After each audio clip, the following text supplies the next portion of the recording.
밋밋하다고 해야 되나? 좀 애기 키우는 입장에서는 피하고 싶죠. 뭐 애들 때문에 불안하죠. 근데 옆에 스타들도 안 좋아하는 것 같더라고. 남자들만 한 2월 몇 사니까 나는 불안하죠. 양반한테 1년만 살고 내보내기로 내가 각시까지 좀 받아놓은 것도 있어요. 그들은 아프다.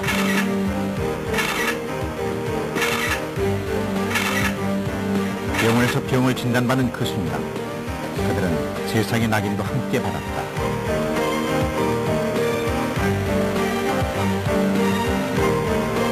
그들의 병은 정신질환이다.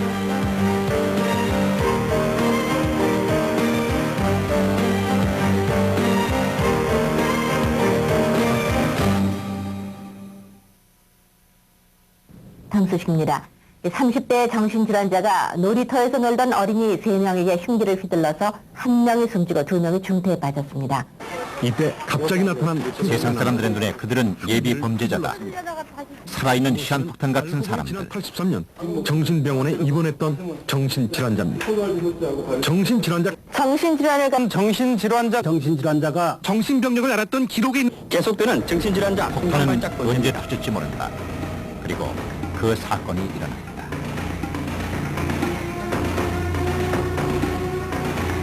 사망자 210명, 부상자 147명, 확인되지 않은 수많은 실종자들. 이 엄청난 참사는 한 남자가 의도적으로 저지른 사건이었다. 50대 정신질환자가 불을 지르는 순간에 전동차 안은 순식간에 유독가스로 생지옥이 됐습니다. 범인은 정신질환자로 발표됐다. 그러나 그의 병이 중풍의 후유증일 뿐 흔히 말하는 미친 병과는 다르다는 것을 아는 사람은 많지 않았다.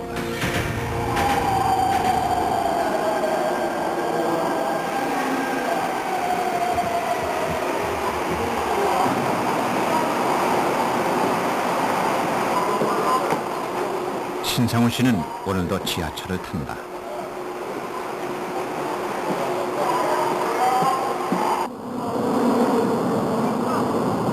장애인석에 당당하게 앉을 권리를 가진 그는 장애 등급 2급의 정신장애자.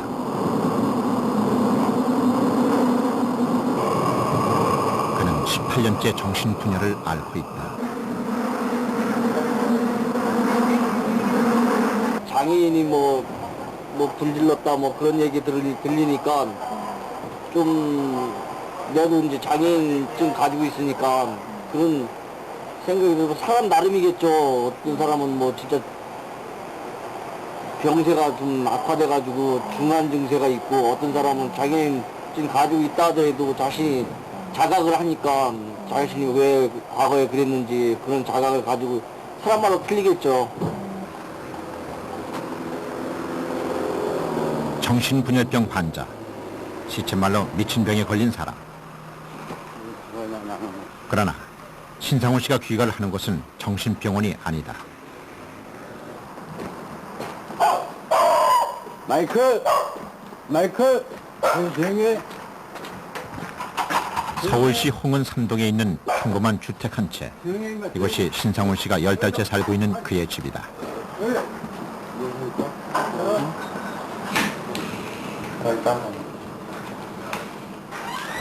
기다렸어? 금방 왔어요. 10시 반. 밤늦도록 그를 기다리고 있는 천영진 씨. 밥 까먹고 기다린 거예요. 24살 무렵부터 정신분열을 앓고 있는 그는 취직 면접을 앞두고 선배 취업자인 신상훈 씨의 얘기를 듣고 싶어 한다. 광명시 시흥 사회인인데. 광명시?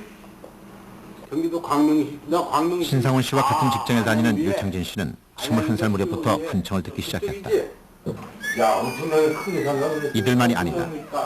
14명의 한마음의 집 식구들. 이들은 모두 정신병을 앓고 있다. 아무튼 또만 해가지고. 제일 쉽게 잘 먹어. 근데 이거 어떻게 나오냐? 저 우리 저기 있을 때 저기 어디야? 대학생 때 약을 다 저기를 받거든요. 약물 교육을 2층이라는 얘기고 요거는 모르고 열알이나 되는 이 약은 유창진 씨의 귀에 들리는 환청을 없애주고 얼마 좀 줘. 자꾸 생기는 자살 충동을 이야기 막아준다. 모르겠어, 이 약. 그래서 그는 매일 저녁 약을 먹는다.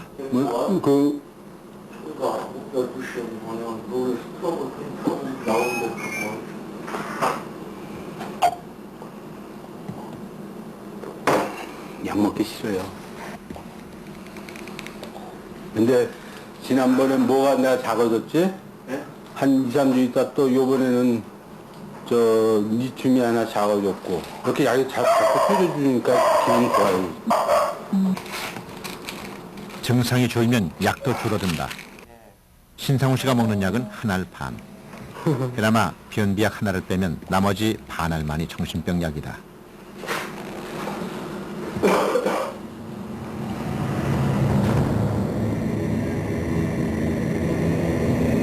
다른 사람의 귀에는 들리지 않는 소리가 들리기도 하고 정상인의 눈에는 보이지 않는 모습이 보이기도 한다. 그것은 뇌의 기능에 이상이 생겼기 때문이며 그래서 약을 먹으면 대부분의 증상이 사라진다. 이것이 흔히 말하는 정신분열이다. 일반 사람들이 볼 때는 우리와는 종류가 다른 사람들이다. 그래서 이제 자꾸 이렇게 금기시하고 마치 전염병 환자들처럼 그렇게 이제 하는데 사실 정신병은 그냥 모든 다른 질환처럼 당뇨나 뭐 감기나 또는 고혈압이나 그런 것처럼 단지 뇌의 병이 그런 뇌의 병일 따름이에요. 정신질환은 후천적으로 생겨난 병이라는 점에서 정신지체와 구분된다. 정신지체는 태어날 때부터 혹은 어려서부터 지능이 정상보다 낮은 경우를 말하는데 영화 I am Sam의 주인공 같은 사람이 이에 해당한다. 자폐는 어릴 때부터 생기는 발달 장애로 망상이나 환청을 겪지 않는다.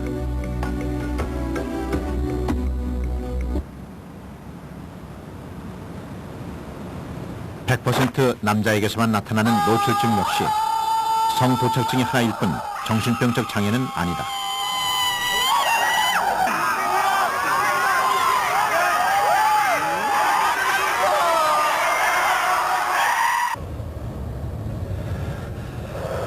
영화에서 흔히 보는 연쇄살인범이나 잔혹범의 경우 대부분이 정신병자가 아닌 인격장애자들이다.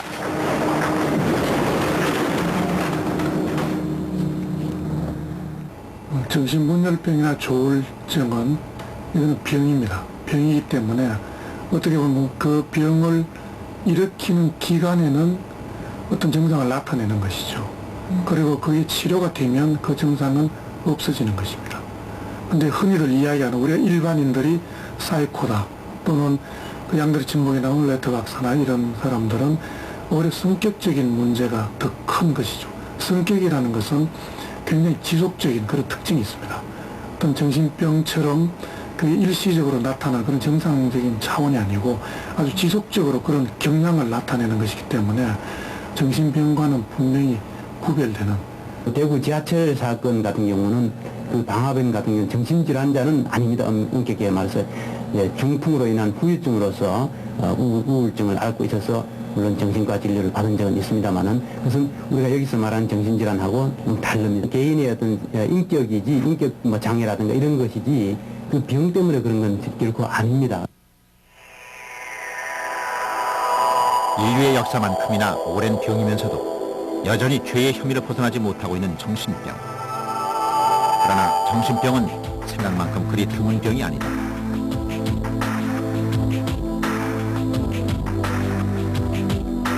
(2001년도) 보건복지부에서 실시한 역학조사에 의하면 우리나라 성인 인구의 19%가 한 해 동안 정신질환을 앓은 것으로 드러났다. 그중 알코올과 니코틴 사용 장애를 뺀 나머지 정신질환은 8.4%, 불안 장애가 6.1%를 차지했으며 조울증 같은 기분 장애가 2.2%, 정신분열 등의 정신병적 장애를 겪은 사람이 0.5%로 나타났다.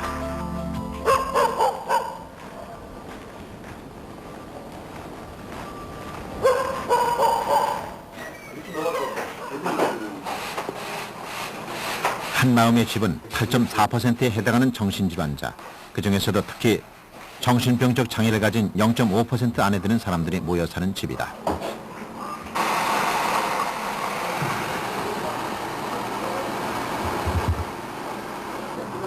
대부분의 회원이 오랜 입원 생활과 잦은 재발을 경험했던 사람들로 사회로 복귀하기 전 이곳에서 적응 훈련을 하고 있다.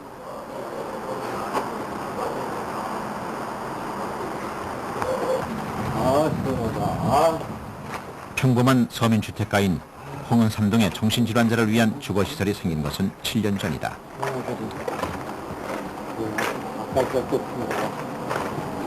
그때 처음 이 동네로 이사를 들어왔던 한마음의 집. 아직도 7년 전에 둘러쳐진 벽이 그대로 남아있다.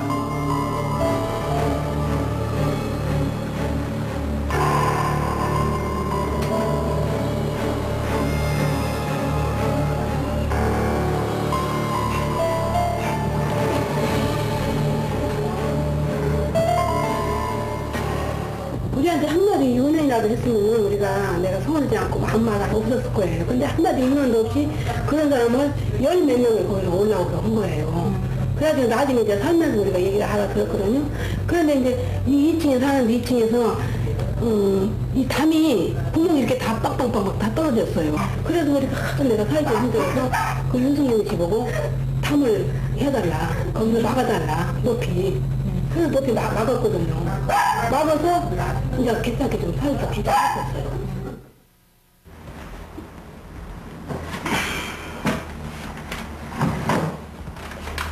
네, 이게 맞습니다.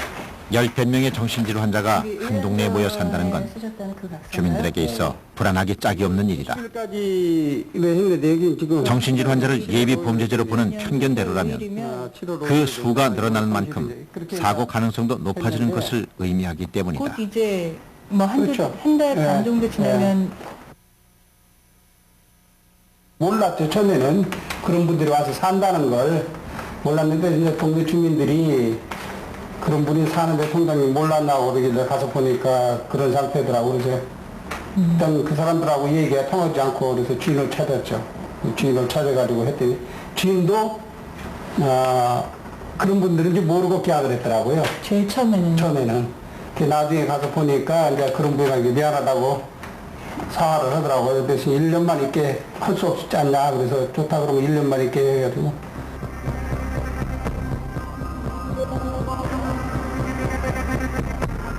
정신질환자들이 보통의 동네에서 살기 위해 작성한 각서에는 방뇨나 절도행위, 성범죄 등에 대한 경고가 담겨있다. 정신질환자를 바라보는 세상의 눈을 볼 수 있는 내용이다. 흔히 정신질환자들이 이 약이 없고 이럴 때는 위험한 행동도 상당히 많았습니다. 그러나 요즘은 대부분의 위험한 언행이라는 것이 이상적인 언행이 일주일 내지 2주일 내에 거의 다 조절되고 있습니다. 약물치료에서. 그렇기 때문에 과거처럼 그렇게 위험한 행위는 거의 없죠. 그럼에도 불구하고 사람들은 무슨 일이 있을 때마다 꼭 정신질환자, 정신병 환자는 위험하다는 생각을 갖습니다만 굉장히 잘못된 생각이죠. 사실 통계에 하면은 정신질환자의 위험 행위가 일반인들보다 적은 거로 되어 있습니다. 이 사람들 대개는 사회적으로 위축돼 있고 자신감이 떨어지고 또 어떤 일을 갖다 이렇게 조직적으로 수행하는 능력이 떨어져 있기 때문에 무슨 범죄라든지 이런 것을 제대로 할 능력이 없어요. 다만 우발적인 일은 있습니다만은 극히 드물죠.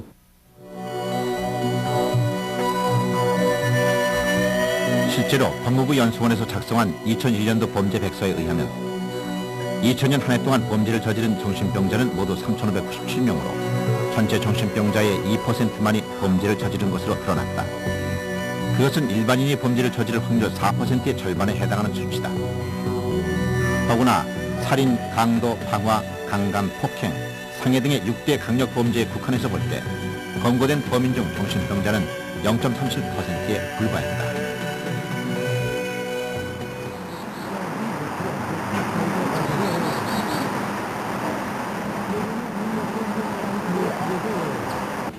정신병 치료의 궁극적 목표는 자발적인 사회인으로의 복귀다. 호주와 관계는 아버지와 나와의 관계. 완전한 사회복귀를 위해 해결해야 할 과제 가운데 하나가 경제적 자립을 위한 취업, 고등학교 쓸 때죠. 고등학교에서 적었는데. 고등학교 적었을 때 그 이후로 이제 너무 땄잖아요. 예. 병세가 호전됐다곤 하지만 취업은 이들의 사회 복귀에 있어 가장 어려운 관문이기도 하다. 없으니까 연습을 그거 하나만 되잖아요. 그러면 초등학교, 중학교, 고등학교 쓰세요. 한 칸만 됩니다. 신상원 씨는 3주 전부터 전기제품 부품 공장에 출근을 하고 있다.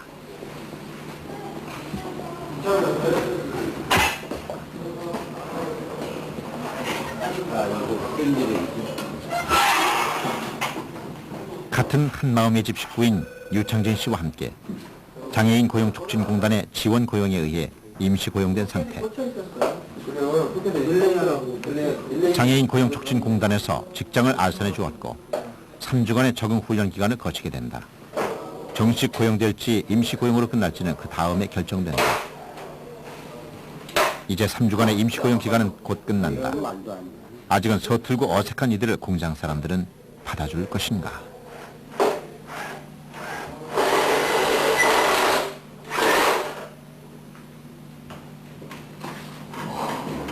맨 처음에는 사장님하고 반문이 많았었죠. 저희 직원들하고. 왜냐면 이 현장은 위험한 요소가 있기 때문에 또 널려있는 게 다 위험한 장비들이잖아요. 그러니까 일반인 사람들이 편견이 일반 정신장애라 그러면 겁부터 먹거든요. 매스컴이나 이런 데 보면은 큰 사고가 다 정신장애를 다 터지잖아요. 그런 것 때문에 직원들이 많은 반발이 있었어요. 안 된다. 차라리 그 일반 신체장애를 쓰자. 직장은 보통 사람들에게도 스트레스 상황이 많이 생기는 곳이다. 한청과 망상 같은 증상은 약물로 다스리고 있지만 스트레스에는 여전히 민감할 수 있다. 거기다 오랜 격리 생활 때문에 생긴 대인 기피증까지 있다. 이 문제들을 스스로 극복하지 못하면 그들의 사회 복귀는 실패할 것이다. 탄 기능이 떨어지는 것은 내가 봤을 때 워낙에 이제 그 격리가 되고 워낙에 이제 그렇게 되다 보니까 자기도 모르게 바보가 돼가는 거야. 예. 그죠? 일반 사람도 왕원은 이제 나부터도 어디다가 공간을 갖다 놓고 아마 한 1년만 놔둬봐요. 바보 돼. 난 그렇게 생각해요. 예. 어느 정도 좀 나아지고 어느 정도 좀 뭐 하면은 사회에 좀 내보내서 같이 살아갈 수 있게끔 굉장히 나는 중요하다고 생각해요. 공장에서 신상훈 씨가 맡은 일은 제품에 들어갈 전기선을 잇는 일이다. 그 일을 위해 그는 가위도 사용하고 작업용 인두도 사용한다. 많은 사람들이 생각하듯 정신병 환자들이 불시에 공격적 성향을 띠는 것이 사실이라면 이 공장 사람들은 위험해질 수 있다.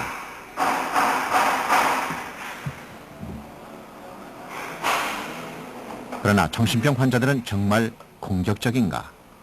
정신병 질환 환자들 중에서 일부는 공격적인 경우가 있습니다. 어떤 특별한 망상을 갖고 있다면 피해 망상이 심해서 누군가에 대해 공격성 이런 경우는 있습니다만 정신분열병과 공격성은 전혀 별개의 것이에요. 그래서 정신분열병 환자는 공격성은 연관시키는 것은 아무런 의미가 없다고 봅니다. 의미가 없고 정신분열병 환자가 공격적이라는 것은 전혀 근거가 없는 겁니다. 때로는 어떤 환청이나 망상에 따라서 공격적으로 행동하는 경우가 있습니다. 그런 경우는 극히 드물고 일반인에 의한 공격성보다도 많다고 볼 수가 없죠. 정신분열은 뇌의 병이다. 그렇다면 뇌의 어느 부분에 문제가 생겨 그들은 정신병에 걸린 것일까? 인간이 특정 행위나 사고를 하고 있을 때 뇌의 변화를 측정해보기 위해 첨단 영상 장비인 PET 촬영을 해보았다. PET란 방사성 종이 원소를 혈액과 뇌 속에 주입시켜 뇌의 활동 부위를 측정하는 기기다. 피실험자는 실험 시간 동안 약속된 인지 기능을 하게 된다. 인간이 사물을 보거나 듣거나, 즉 인지를 하게 되면 도파민 등의 신경 전달 물질이 획득한 정보를 변연기의 세포들 사이로 전달을 해준다. 그런데 정신분열병 환자들의 경우 이 도파민이 과잉 분비돼서 엉뚱한 장소에까지 정보를 전달하게 된다는 것이다. PET 촬영을 한 결과 정상인의 뇌는 일부분만이 활성화된 데 비해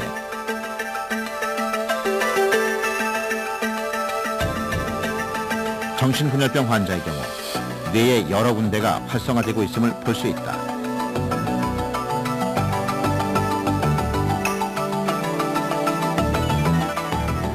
도파민의 여러 기능에 관련이 됩니다. 그중에서 특히 사고, 그런 인간의 행동 이런 데 특히 관련이 있기 때문에 도파민의 기능에 문제가 생기면 인간의 행동에 어떤 문제가 생기는 것이죠. 일반적으로 도파민이 과잉 활성화가 되면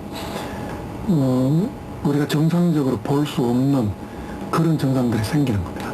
그래서 이제 그게 환청이라든지 또는 망상 또는 폭력적인 행동 이런 게 이제 도파민 과잉과 관련이 있고요. 기능이 떨어지면 오히려 그 반대되는 증상이 나타나죠. 그래서 의욕이 떨어진다든지 또는 행동이 저하되어 있다든지 또는 감정의 어떤 그런 표현이 떨어진다든지 이런 것과 관련이 있는 것이죠.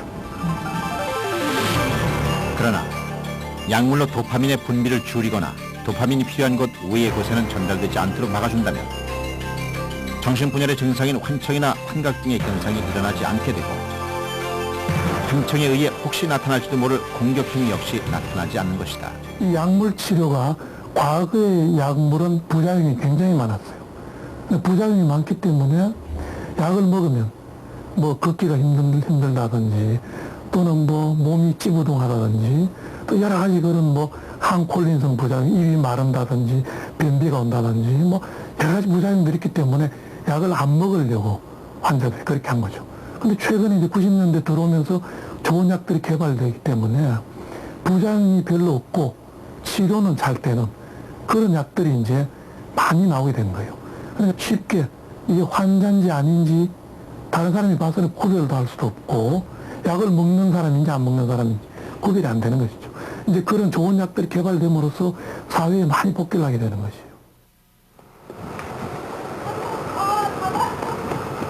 신상훈 씨와 한마음의 집 사람들이 외출에 나섰다.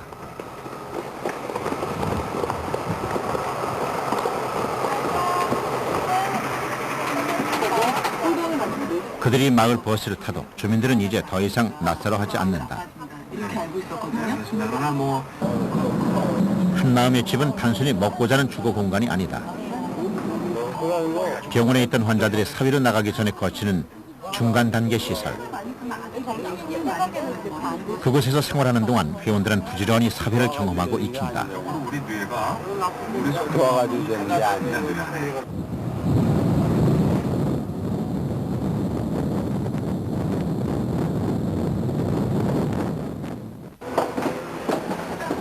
신상훈 씨는 오늘 점심 식사 당번이다.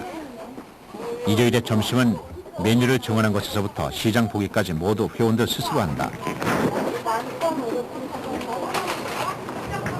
숟갈 아저씨인가? 그거 같은데? 그거 아닌가? 숟갈 먹었던데 숟갈. 물어봐. 아니 여기 숟갈 맞아요? 숟갈 아니에요. 숟갈 여기 있어요. 커피 있어가지고. 세상에 막 나온 어린아이들처럼 그들은 세상살이에 서툴다. 상진님이 한턱 내시는 거에 월급 하셔가지고 회원들한테. 약물 치료로 정신분열의 양성 증상은 대부분 사라졌지만 약이 사회적 기능을 회복시키진 않는다. 사회적 기능은 오로지 스스로 경험해 보면서 익힐 수밖에 없다. 확실히 그러니까 전체 생활의 모든 부분에서 어떤 한 부분들만 약간 뭐 생각이 좀 이상하다거나 불편을 겪으시는 거지 전체적으로 모든 기능이 다 떨어지시는 건 아니거든요. 그래서 얼마든지 기회를 드리고 조금의 훈련을 하면은 다 일상적으로 생활하실 수가 있어요. 한마음의 집이 홍은 삼동에 처음 들어온 지 7년. 이제 마을 사람들 중에는 한마음의 집에 따뜻한 마음을 전하는 이웃도 생겼다. 맛있게 먹는데 접시 줘봐. 뜨뜻해. 정말 흰거다. 잘 먹어봐. 맛있어. 반은 노인장 갖다 드리고 반은 여기 가지고 있어요. 어떤 대상에 대한 편견은 실체를 알면 사라지게 돼 있다. 맛있게 잘 먹어요. 지난 7년 동안 이 마을에 살면서 한마음의 집 식구들은 어떤 사소한 범죄에도 연루된 적이 없다.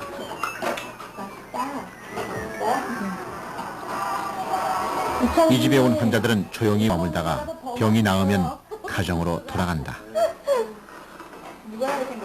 전반적으로 모든 사회생활이나 대인관계에 흥미가 떨어지시는 게 병의 특징이시거든요.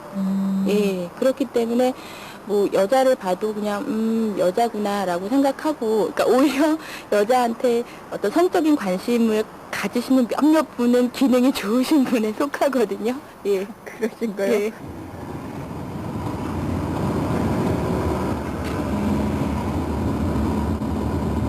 신상훈 씨와 유청진 씨가 전기 부품 공장에 취직한 지 6개월째.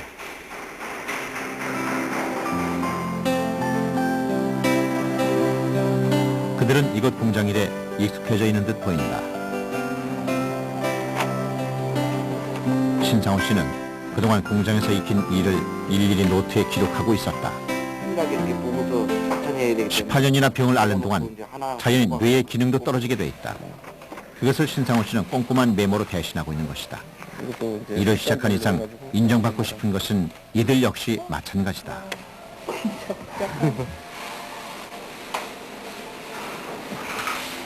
이건 빵 굽는 기계, 그냥 전선 있는 거 그려놓으라 그래가지고요. 선 있는 거 그대로 모양 그냥 그려가지고 선 있는 어디다 있는 건가 그거 그려놓은 거 도면이. 이게 무슨 기계요? 빵 굽는 기계예요.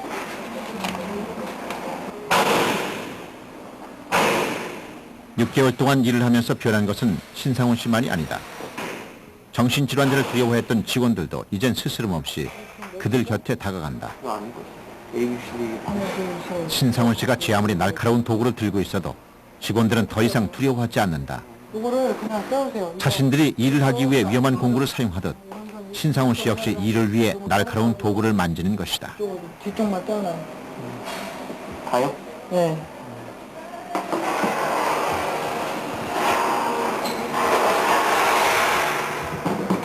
정상인 사람들도 적응을 못하고 가거든요. 한 달 못 버티고. 머리가 아프니까. 머리 복잡하게 생겼죠. 예, 시장 올 때 맨날 커피 사주고 음료수 사주고 생활을 못해 생활을. 분명히 때문에? 예. 내기 때문에?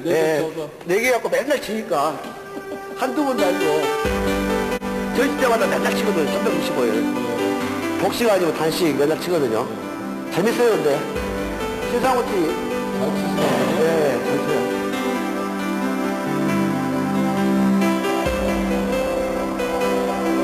벌써 6달이나 한 직장에 다니고 있다. 23살부터 정신병원에 입퇴원을 반복해온 그에겐 그의 장기 근속에 속한다.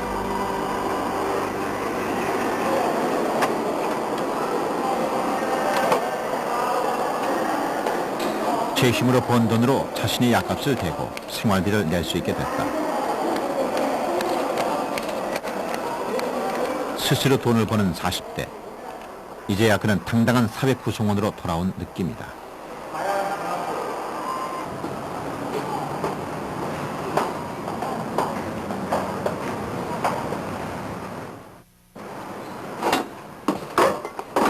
일흔 1살의 나이. 김금례 씨는 매일 동네를 돌며 파지와 재활용품을 줍는다.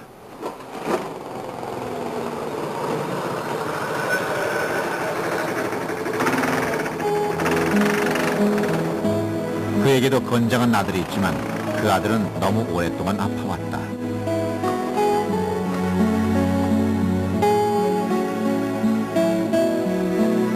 군대를 제대할 무렵까지만 해도 신상훈 씨는 어머니의 자랑이었다. 집안이 어려워 공업고등학교를 나온 아들은 혼자 힘으로 대학에 갈 만큼 똑똑했으며 집안의 기대를 한 몸에 받은 대견한 장남이었다. 뭐 말할 수가 없죠. 뭐 죽고 싶은 생각이고 무슨 죄가 많아서 이렇게 그렇게 똑똑하고 정직하고 공부만 하려고 그래도 내가 이렇게 갑자기 이렇게 되나. 그리고 그냥 아주 뭐 땅에 무너지는 것 같고 지금 얘기니까 그렇지 그 당시에는 정말 어떻게 할 수가 없더라고요. 아주 눈물도 많이. 예. 그래 정말 기가 막히고 군 제대 후 고시 공부를 한다며 병 안에 틀어박힌 아들은 어느 순간부턴가 가짜 어음을 발행하고 다니기도 하고 금융사업을 한다며 돈을 쓰고 다니기 시작했다. 아무리 말려도 듣지 않던 그 행동이 병 때문이었다는 것은 나중에야 밝혀진 일이다. 다른 것도 저거만 때려버린다고. 다른 사람마다 막 때려부시고 막 이러고 다니면 얼른 나타나는데 워낙 공부하려고 그 성했을 때도 그냥 공부 어떻게 해서라도 가액 공부도 돈 없어서 못하니까 저 혼자서 그냥 이렇게 하니까는 그런 줄만 알았죠.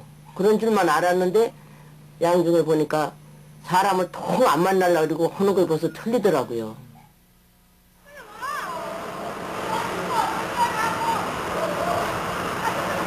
정신병. 그 중에서도 정신분열의 경우 대개는 사춘기에서부터 20대 사이에 발병한다. 요양원에서 나왔을 때 그러나 가족이 알고 치료를 받기까지는 짧게는 2, 3년에서부터 길게는 4, 5년까지 걸리는 것이 대부분이다. 일자리를 찾아가 환자의 상태가 걷잡을 수 없이 나빠진 다음에야 비로소 병원을 찾기 시작하는 것이다. 그러나 그때는 이미 기능이 많이 손상된 다음이라 치료는 더욱 어려워진다. 정신적으로도 많이 피곤했어요. 세상에서 이제 말하자면 스트레스를 받거나 문제가 일어나서 지가 고민을 하는가 이래가지고 쉽게 생각하는 경우가 있고 또 사춘기의 어떤 하나의 그 여러 가지 성격상의 문제가 아닌가 이렇게 이제 주관적인 해석을 하는 경우가 있죠. 예, 그러다 보면 이제 시간을 놓치는 경우도 있고 또 하나는 정신질환을 접하면은 설마 우리 집에 이제 그런 병이 있으랴 이래가지고 자꾸 아닌 것으로 이렇게 생각하는 분들이 있어요. 그리고 또 하나는 우리 정신질환에 대해서 편견이 있어서 이 병이 우리 집안에 들어왔으면 확인된 다음에도 다른 사람이 알까 두려워하는 마음이 또 있습니다. 이런 여러 가지 이유에 의해서 이들이 이제 말하자면 세상에 담대하게 이야기 못하고 주저하는 거죠.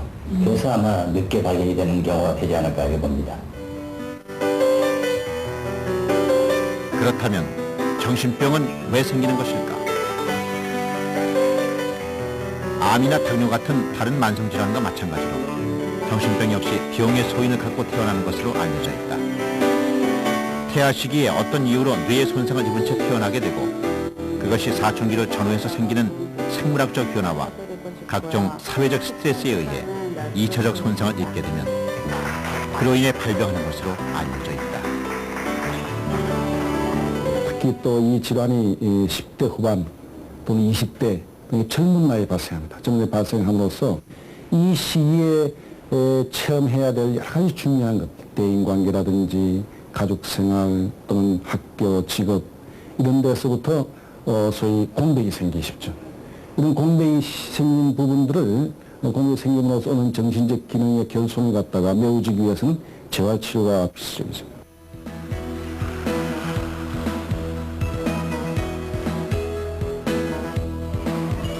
과거의 정신병 치료가 약물 치료와 격리 수용에 의존했다면 최근의 정신병 치료는 재활치료와 사회복지 훈련에 많은 비중을 두고 있다.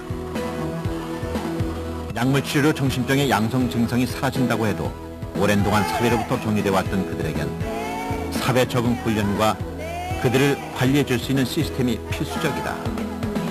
불행하게도 우리나라에서는 그런 어떤 정부 차원의 정신보건 정책이라든지 또는 어떤 계획들이 사실은 너무 뒤늦게 시작이 됐기 때문에 지금 현재 존재하는 여러 가지 사회적인 정신보건 자원을 가지고 저희들이 그 환자분들에게 재활 프로그램을 실시해야 되다 보니까 사실은 그 지역사회 내에서 네트워킹도 부족하고 환자분들을 퇴원하면서 바로 지역사회 정신보건센터로 연결할 수 있는 그 고리가 사실은 부족한 것이 사실이죠.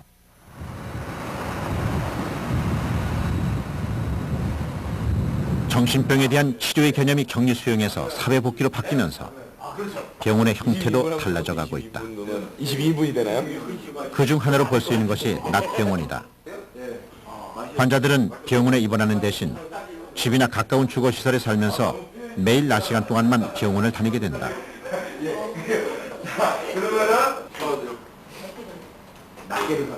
이렇게 함으로써 환자들의 병에 대한 치료는 꾸준히 받으면서도 사회로부터 격리되지 않고 일상적 기능을 유지해 가도록 하는 것이다.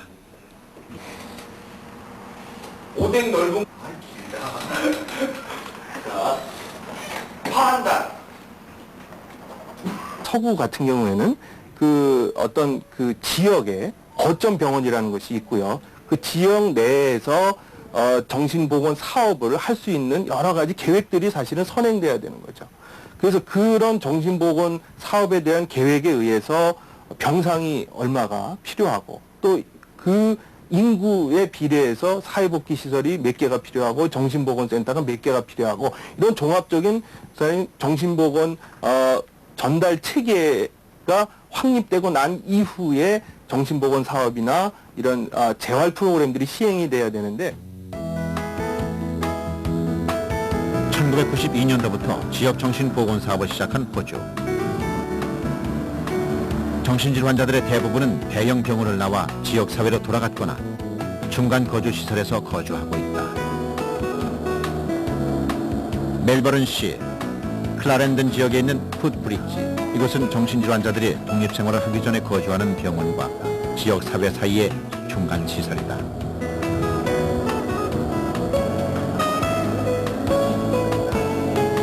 주민의 대부분은 사회적 기능을 회복하지 못한 비교적 중증의 환자들이라고 볼 수 있다.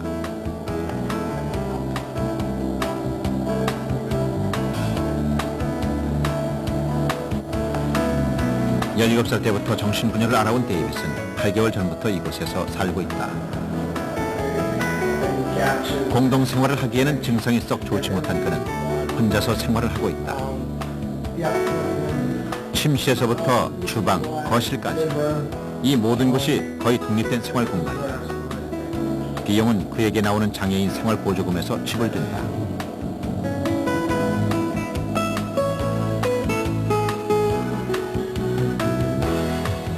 Extremely difficult. David was not always logical. Sometimes he would be irrational. He would want to buy something and he would harass us until we bought it.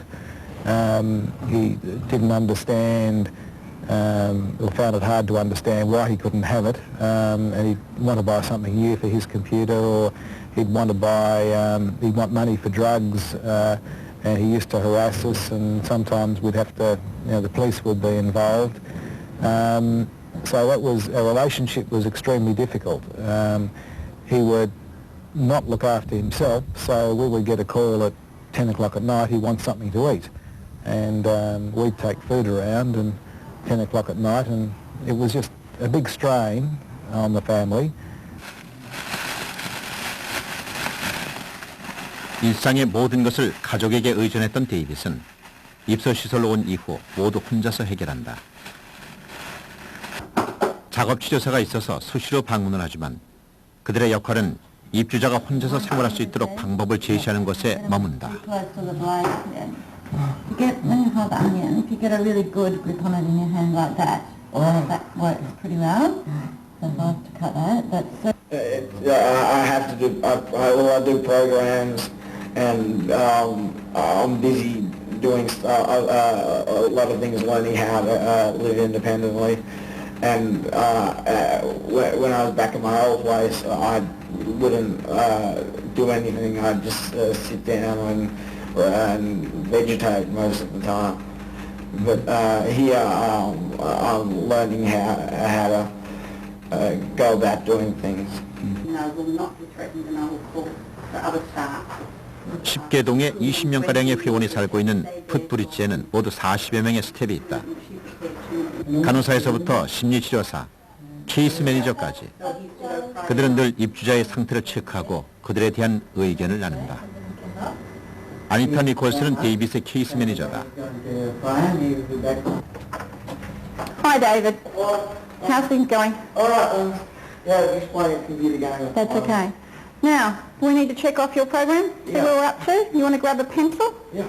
그는 하루에 2번 이상 데이빗을 만나러 가서 그의 모든 일상을 체크한다. The night? Yep. Okay. So, what time did you have your shower this morning? At about 9:10. Okay. You want to fill it in? 샤워는 했는지, 청소는 언제 했는지, 식사는 어떻게 해결했는지 사소한 일상 하나하나가 모두 점검의 대상이다. Change your clothes? No, that wasn't on your program for today. Washing? No. No, Okay. I did do washing yesterday, though. Okay, we'll fill that in from yesterday. I haven't hanged it out to dry, though. That's all right, because it's been wet too, hasn't it? 이런 시시콜콜한 일상까지 점검함으로써 This morning? 케이스 매니저는 환자의 상태 변화를 세세하게 알 수 있으며 Oh, David! 병세가 악화될 경우는 누구보다 빨리 알아채고 병원에 보낼 수가 있다. Okay. The philosophy behind it, it's changed. Back in the 1950s, the philosophy of our Mental Health Act was about what society's rights were and what we could do to people who had mental illness, and it was really aimed at keeping us safe from them. In the mid-80s, the Mental Health Act changed, and it reflected a change in the philosophy of what we do.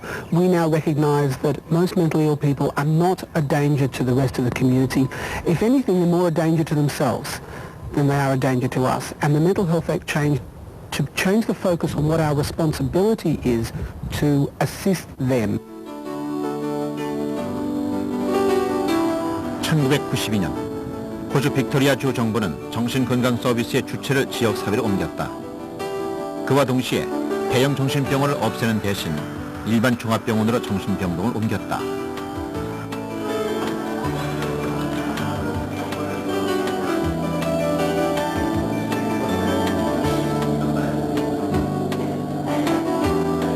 그렇게 함으로써 정신병도 단지 여러 가지 병 중에 하나일 뿐이라는 인식을 심어주기 위해서다. 편견을 없애기 위한 노력의 시작이었다.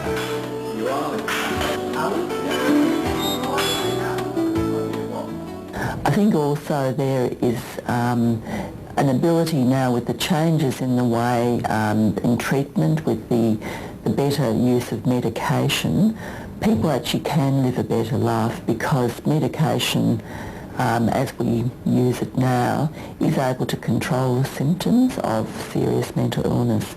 So it's that too, that we don't need to lock people away for long periods of time because they actually are able to function well in society and be useful members of society as well.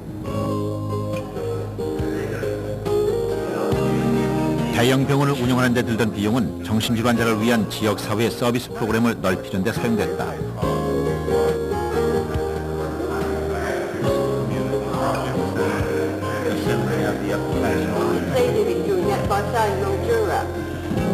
정신질 환자들은 대형 병원에 입원해 수동적으로 생활하는 대신 집이나 주거시설에 살면서 자기가 좋아하는 프로그램에 능동적으로 참여할 수 있게 됐다.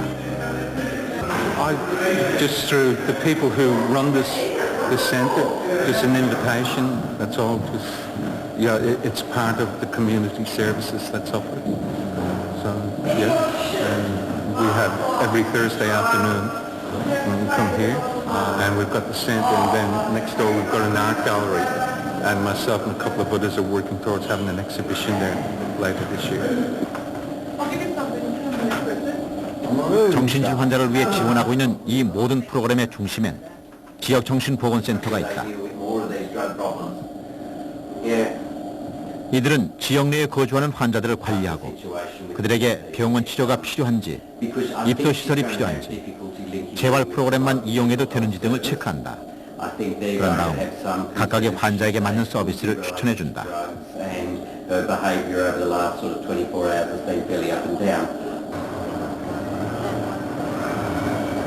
그러나 정신질 환자에 의해 일어나는 사건의 대부분은 방치된 환자에 의해 저질러진다.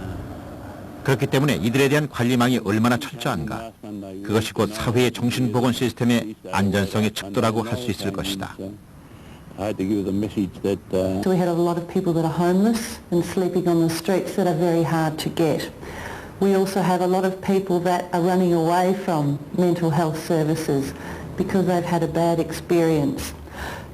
What we have here is a good relationship with the police, with the ambulance service, with local doctors, family doctors, and there are a lot of other organisations where someone who was hard to reach would come into contact with and they would contact us. We're also very clear that our residents here are not patients.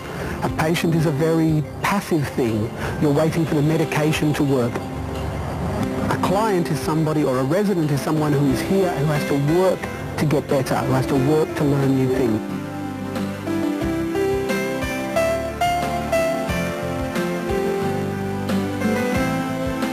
우리나라 역시 1995년에 정신보건법이 제정됐고 전국에 100여 개의 지역 정신보건센터가 존재한다. 그러나 대부분 10명 이하의 직원들로 구성된 이곳에서 성인 인구의 8.4%에 이르는 정신질환 환자를 관리하기엔 무리가 있을 것으로 보인다.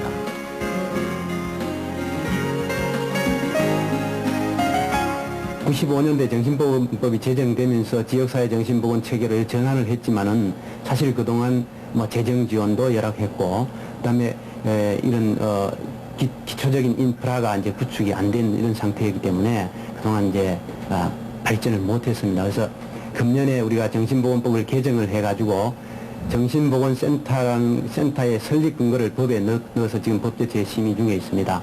그리고 재정 지원도 건강증진기금에서 하던 것을 일반 회계로 전환해가지고 대폭 확대해서 모든 그 시군구마다 정신보건센터하고 사회복지 시설을 최소한 1개 이상씩 전부 갖추어서 지역 내에서 정신질환자를 좀 관리할 수 있도록 이렇게 바꾸어 나갈 계획입니다. 그래서 저희들은 금년에 굉장히 의욕적으로 이 사업을 지금 추진을 하고 있습니다.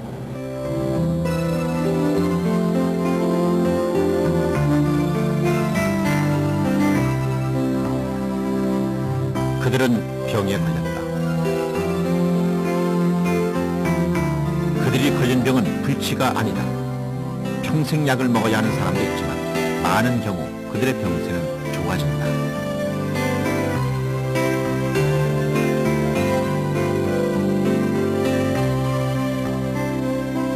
그러나 병이 호전돼도 그들에게 찍힌 낙인은 쉽게 벗겨지지 않는다.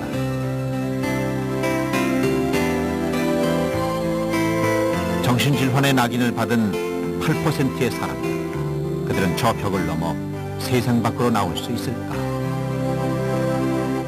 주인 안 보는 데서 뭐 하나 깎으라고 그런 거는 왜 정상들이라 그러지?